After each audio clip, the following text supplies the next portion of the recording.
Bienvenue dans ce live. J'espère que vous allez bien. Moi, je me sens bien aujourd'hui. Je me sens détendue. On a passé la journée, enfin l'après-midi au spa, une bonne grosse partie de l'après-midi au spa. Et du coup, j'ai un peu abusé du sauna, mais j'adore ça. Donc bon, j'ai passé un super moment avec mon chéri et c'est le principal. Donc aujourd'hui, dans ce live, je voudrais revenir avec vous sur l'agir, donc la manière dont on passe à l'action. Avec quelle énergie est-ce qu'on le fait? Et pour ça, je vais commencer par vous raconter peut-être un petit peu mon histoire, pour ceux qui ne me connaissent pas. Donc, j'ai grandi dans une famille où d'un côté, ils étaient pompiers, côté de mon père et côté de ma mère, il y avait beaucoup de militaires. Et du coup, j'ai grandi dans cette énergie du yang. Quand j'ai passé mon permis pour apprendre à conduire, mon oncle m'a appris à changer les plaquettes, changer les flexibles de frein, enfin bref, faire les petites choses comme ça que les hommes avaient l'habitude de faire, mais pas nécessairement les femmes. Ma mère faisait des rallyes quand elle était jeune, avec mon oncle. Donc bref, j'ai grandi dans une famille vraiment très très énergie yang. Énergie yang, donc énergie masculine, énergie de l'action, du faire toujours plus vite, toujours plus haut, toujours plus fort. Et c'est pas un problème d'être comme ça, tant que ça nous affecte pas dans nos modes de fonctionnement. Donc je vais m'expliquer. Je suis restée comme ça, donc dans cette énergie du yang jusqu'en 2012. Jusqu'en 2012. Et en 2012, j'ai découvert l'énergie féminine. Donc la douceur, la légèreté, la facilité. Moi, je suis grandie. Alors je sais que c'est une expression qui n'est pas française, mais c'est une expression que j'aime bien utiliser parce que je trouve qu'elle définit ce qu'on vit. Quand on grandit avec tout ce qui nous entoure. Donc on est grandi de tout ce qui nous a entouré. Et c'est pour ça que je dis je suis grandi de l'énergie yang en fait. J'ai mon père, il fallait que je sois la première à l'école, la première en sport, la première tout le temps la première. Donc j'ai développé beaucoup cette énergie-là, cette énergie masculine du yang et de la compétition. Et ça fonctionne pendant un temps. Le problème, c'est qu'à un moment donné, et je disais juste précédemment que c'est bien jusqu'à ce que ça nous affecte. Le problème, c'est que on vit dans une société qui est patriarcale, donc à dominante de l'énergie masculine. Ça veut dire que c'est l'énergie de toujours plus loin, toujours plus vite, toujours plus fort qui est mise en avant. Hello, bienvenue dans ce live. Moi, ce que je voudrais amener dans ce live, c'est qu'il n'y a pas de mal avec l'énergie masculine, on en a tous à l'intérieur de nous. On a tous une part d'énergie masculine et une part d'énergie féminine, et notre job d'humain, en fait, au fur et à mesure des expériences que l'on vit, c'est de se découvrir, de se trouver. Et quand il y a un mode de fonctionnement qui commence à devenir délétère pour nous, qui nous affecte, alors ça va être intéressant pour nous de se dire, ok, si ce mode de fonctionnement-là, il fait que je me sens pas bien, alors peut-être que j'ai des choses à changer. Et peut-être que plutôt que de voir le fait de se changer, de transformer, plutôt de le prendre comme, en fait, si je me sens pas bien, c'est que je suis pas pleinement moi. Parce que si j'étais pleinement moi, je me sentirais pas mal. Dans le cas de l'exemple que je donnais, cet excès d'énergie yang, si ça me convenait, ça me stresserait pas. Si ça me convenait d'être dans cet excès d'énergie yang, d'ailleurs je dis excès parce que je parle de moi, dans ce toujours plus vite, toujours plus loin, toujours plus fort, si ça me convenait, ça ne me stresserait pas. Si ça me convenait, je serais nourrie de ça en fait. Ça me donnerait de plus en plus d'énergie, de plus en plus d'énergie. Donc, quand vous vous rendez compte qu'un de vos comportements ne vous permet pas en fait de vous sentir bien, alors ne jugez pas. Coucou Chloé, bienvenue. Coucou Seb. Coucou Tom Tom. Quand vous prenez conscience qu'il y a un de vos modes de fonctionnement qui est délétère pour vous, ne dites pas de toute façon je suis comme ça, voilà, je suis destinée à souffrir toute ma vie, ou pour moi je suis destinée à me sacrifier, parce que moi j'étais dans le sacrifice par rapport à l'action tout le temps. Et du coup c'est quelque chose que j'avais intégré. En même temps on ne peut pas m'en vouloir, hein. J'ai grandi parmi les sauveurs, hein. La famille de mon père, je vous ai dit, était pompier, la famille de ma mère plutôt des militaires. Donc forcément le syndrome du sauveur là, j'ai grandi avec, donc j'ai hérité de ça aussi. Et donc j'étais forcément dans le sacrifice. Donc, quand on se rend compte que nos comportements, ils sont délétères pour nous, ça veut dire qu'ils ne nous permettent pas de nous réaliser pleinement. Ce qui est important, c'est pas de... En fait, l'idée, c'est de ne pas vous identifier ni à vos pensées, ni à vos émotions, ni à vos comportements. D'accord? Donc, si un comportement, il est délétère, Si un comportement vous fait vivre des émotions désagréables, ce n'est pas qui vous êtes. Parce que si ce comportement, il était vous, il était qui vous êtes profondément, il vous représentait, eh bien, vous ne vous sentiriez pas mal par rapport à ce comportement-là. D'accord? Donc, c'est de ça dont on va parler aujourd'hui. Donc, j'ai grandi comme ça. Et puis ensuite, je me suis lancée dans l'entrepreneuriat. C'est le deuxième point que je voulais apporter. Et quand je me suis lancée dans l'infopreneuriat, c'était du coup en 2015-2016. Et à cette époque-là, les leaders du marché étaient essentiellement des hommes. Et on était vraiment dans une énergie masculine, une énergie du faire, une énergie du contrôle, une énergie de l'action toujours plus, de la perfection aussi, vraiment une énergie de l'effort en fait. Et le message que moi j'ai entendu pendant des années, c'était si vous faites des efforts, vous allez réussir. Et c'est vrai, en soi, quand on fait des efforts, ça veut dire qu'on fait des actions qu'on n'a pas envie. Et quelque part en fait, cette façon de voir l'entrepreneuriat, cette façon de dire qu'en faisant des efforts, on réussit, qu'on n'a rien sans rien, qu'il faut faire des efforts, etc. Elle est à l'opposé de dans la vie, il faut s'écouter. Vous voyez ces deux notions-là. Et en fait, je suis ni pour l'un ni pour l'autre. Et je vais m'expliquer pourquoi dans cette vidéo. Hello Aurélie, bienvenue dans ce live. Pourquoi je suis ni pour l'un ni pour l'autre? Parce que d'un côté, on est dans il faut faire des efforts, donc on est dans une émotion, un sentiment de pression et de tension. Et le fait d'agir constamment sous la tension et la pression, c'est pas quelque chose qui est nourrissant. Ok? De l'autre côté, si on s'écoute constamment, on fait pas grand-chose en fait, parce qu'on est des êtres humains, et parce que comme on est des êtres humains, on va vivre des émotions. Et parfois on vit des émotions qui sont agréables, et parfois on vit des émotions qui sont désagréables. Et quand on vit des émotions désagréables, quand on s'écoute, on se dit « Ah ben non, je peux pas le faire parce que là je me sens pas bien ». Vous voyez ce que je veux dire? Et du coup, ça fait deux types de personnalités complètement différentes si on prend les extrêmes. D'un côté, une énergie homme ou femme, en fait, dominante yang, qui va faire jusqu'à l'épuisement, qui va faire des efforts, qui va toujours agir sous le stress, la pression, la tension, même si on est d'accord, certains profils se croient plus compétents quand ils sont sous la pression. Et c'est pour ça qu'ils ont maintenu ce mode de fonctionnement-là pendant des années. Et je ne vais pas leur jeter la pierre, j'ai fonctionné comme ça pendant très longtemps. J'ai révisé mes cours quand j'étais à l'université, j'ai rendu mes mémoires de recherche.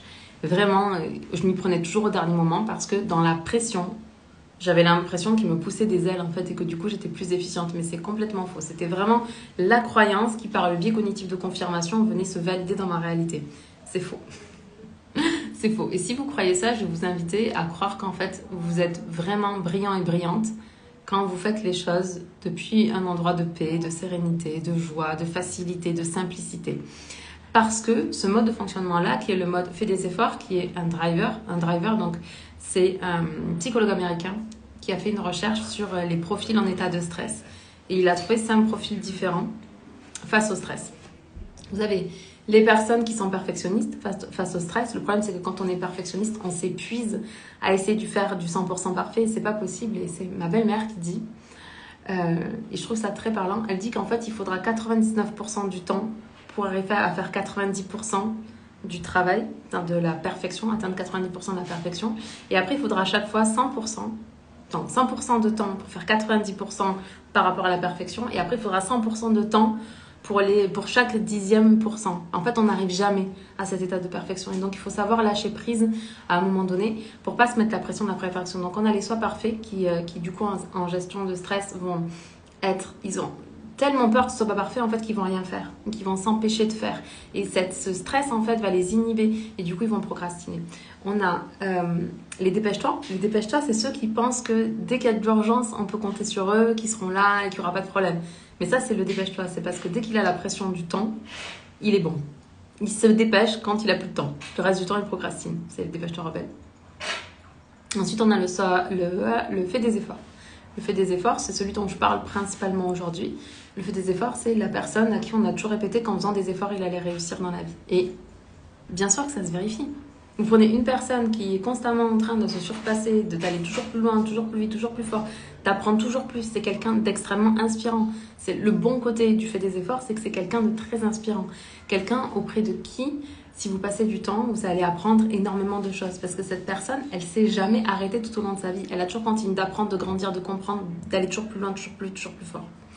Le problème, c'est que ces personnes-là, elles agissent constamment sous la pression et la tension. Et quand leur mode de fonctionnement, il est dysfonctionnant, eh bien, elles sont tétanisées par le fait de faire les actions.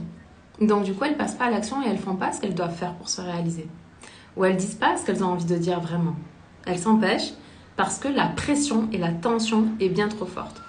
Donc, je vous ai dit qu'il y avait les sois parfait, qu'il y avait les perfectionnistes, qu'il y avait les dépêche-toi, les fais des efforts et le fait plaisir.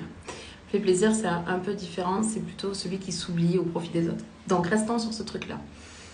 L'intelligence émotionnelle, donc l'étude des émotions, nous montre que, en fait, le fait de se mettre la pression nous ralentit, nous empêche en fait de donner le meilleur de nous-mêmes. Parce que même si on a l'impression qu'on est en train de donner le meilleur de nous-mêmes au moment où on est en train de le faire, en réalité on est tellement stressé que du coup on ne peut pas être dans le flow. La boussole, pardon, je parle trop vite. La boussole du flow, je vous en ai déjà parlé, c'est en gros ce qui fait que vous êtes dans le flow, c'est que d'un côté ça doit être suffisamment difficile pour que ce soit un challenge et d'un autre côté, vous devez suffisamment maîtriser pour que ce soit pas inatteignable en fait. C'est... comment vous donner? Par exemple, si pour la première fois de votre vie, vous apprenez quoi que ce soit en fait, et vous êtes confronté, donc je sais pas, vous apprenez à conduire, vous apprenez à jouer à un sport, vous apprenez à maîtriser des outils voilà, pour votre entreprise, etc. Si vous êtes face à quelqu'un qui maîtrise le truc et qui vous explique pas comment faire, en fait, vous êtes dans une forme de frustration. Et si c'est trop facile pour vous, vous êtes dans une forme d'ennui. Donc, il faut trouver l'équilibre entre les deux. Et c'est à ce moment-là vous êtes dans le flow. Mais le flow, il n'y a pas de pression dans le flow. Il n'y a plus de pression dans le flow parce que vous êtes en maîtrise de ce que vous faites et le temps, le délai dans lequel vous devez le faire, etc., tout ça est déchargé de tout stress. Donc, je vous ai déjà aussi parlé du modèle de Brocastillo. Je vous ai dit que les circonstances, elles étaient toujours neutres. Même les pires choses qui vous arrivent dans votre vie sont neutres. C'est votre façon d'interpréter la réalité, la pensée que vous avez qui déclenche une émotion. Et si cette émotion, c'est la tension et la pression, forcément que votre action, vous allez la faire, mais vous n'allez pas la faire de la même façon. Vous n'allez pas, même si c'est par exemple dans l'entrepreneuriat, quand vous faites une action depuis une zone de stress, les gens, ils le ressentent. Si vous voulez avoir un business qui est magnétique, si vous voulez avoir un business qui est énergétique, alors tout ce que vous envoyez, les gens le ressentent.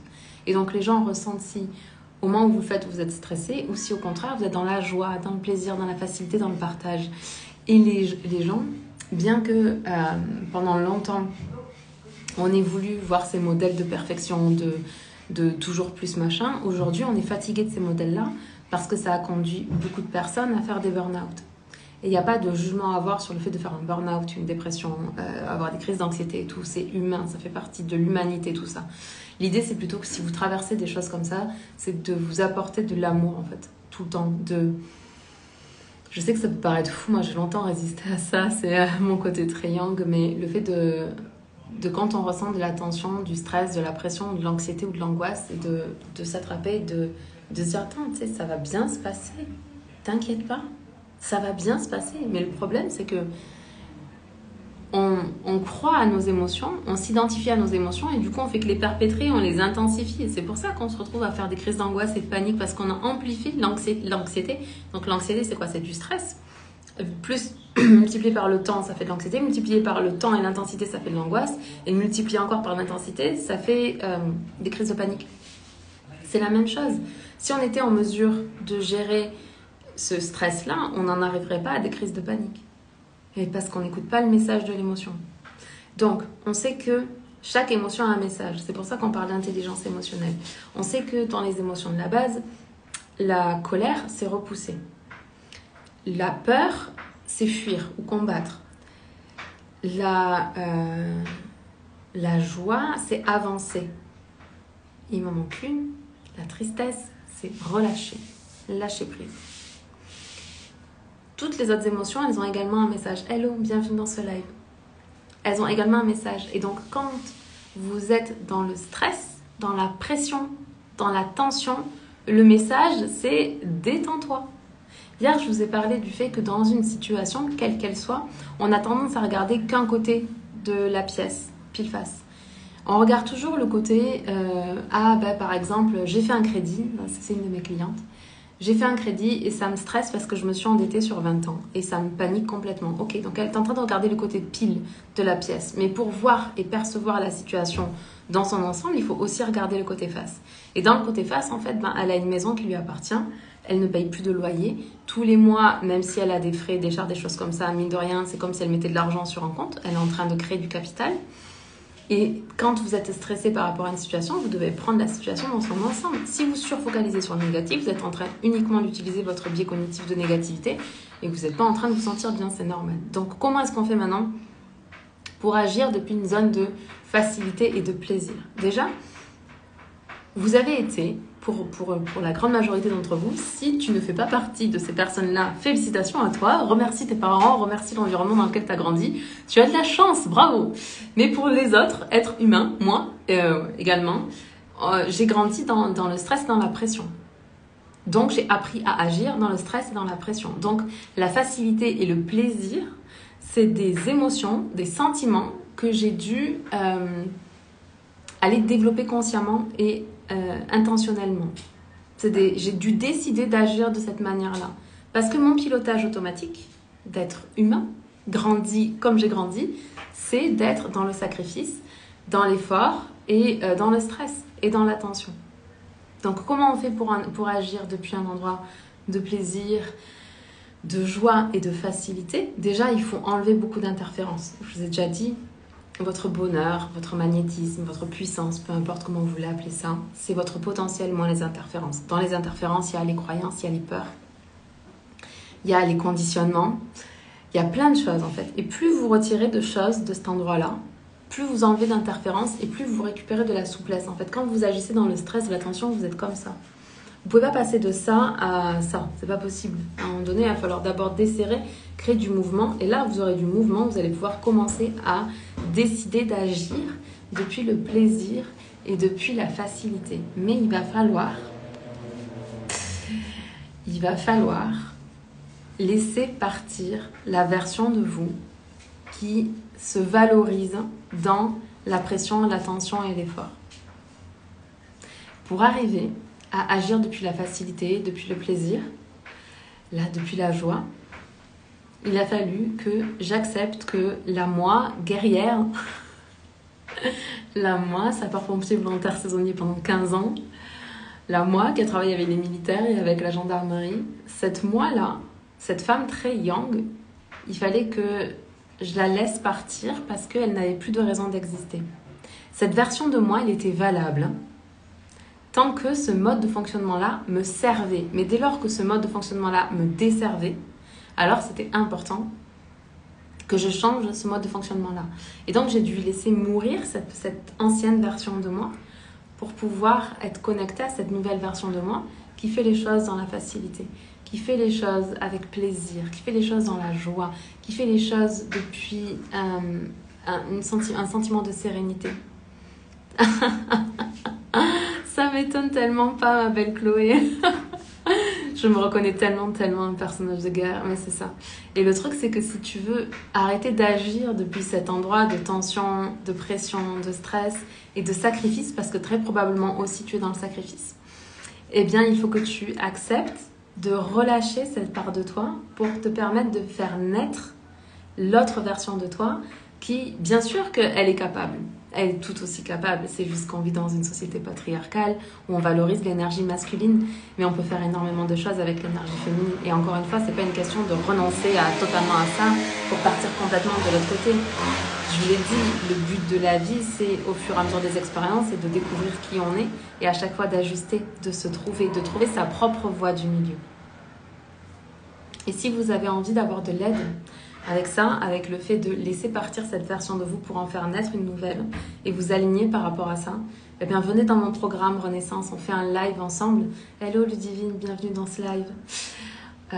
Oui, ça, je vous ai venez dans mon programme Renaissance parce qu'on fait un live ensemble lundi 29, 2 jours après la nouvelle lune, et vous avez un rituel à faire demain pour la nouvelle lune.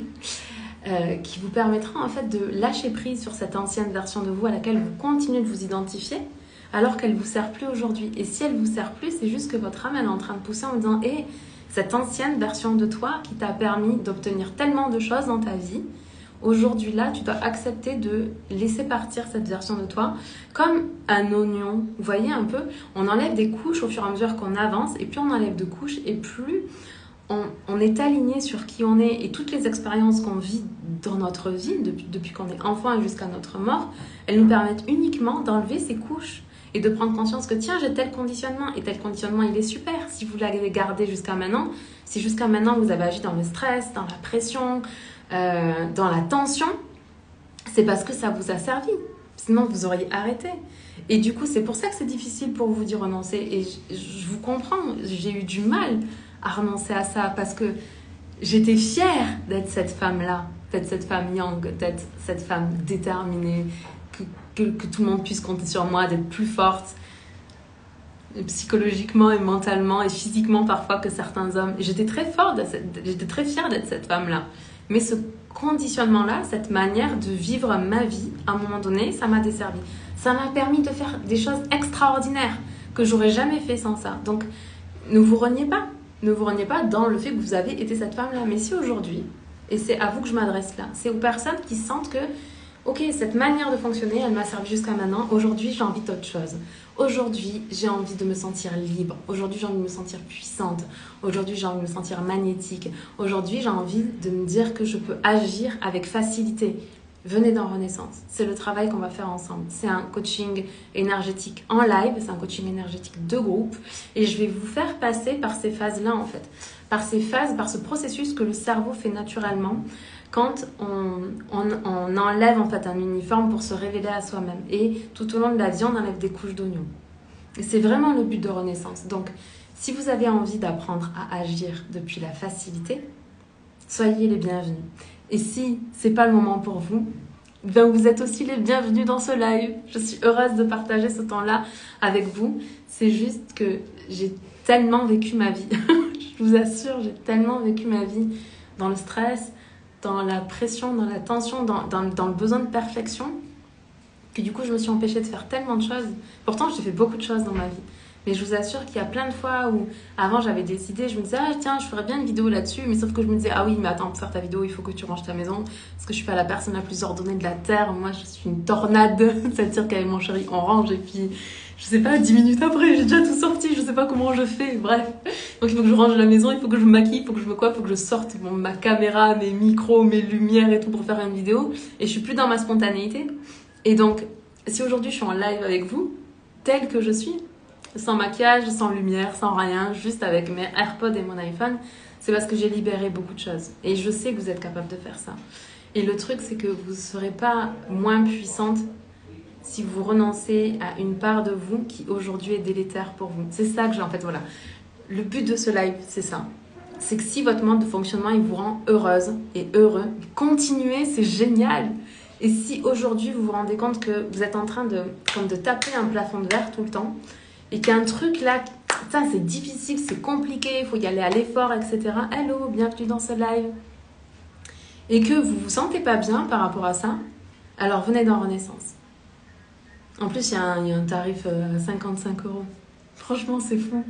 Et le tarif va passer à 110 € à partir du 1er septembre. Donc, ça serait dommage de ne pas en profiter et de ne pas être en live avec moi pour faire ça. Voilà. Je me réjouis tellement. Je me réjouis tellement parce que plus j'avance sur ce chemin du plaisir, de la joie, de la facilité, de mon propre équilibre yin et yang à l'intérieur de moi. Vous avez un équilibre qui est différent. Ah, j'ai ma place. Je suis trop contente. Ça me fait super plaisir que tu sois là.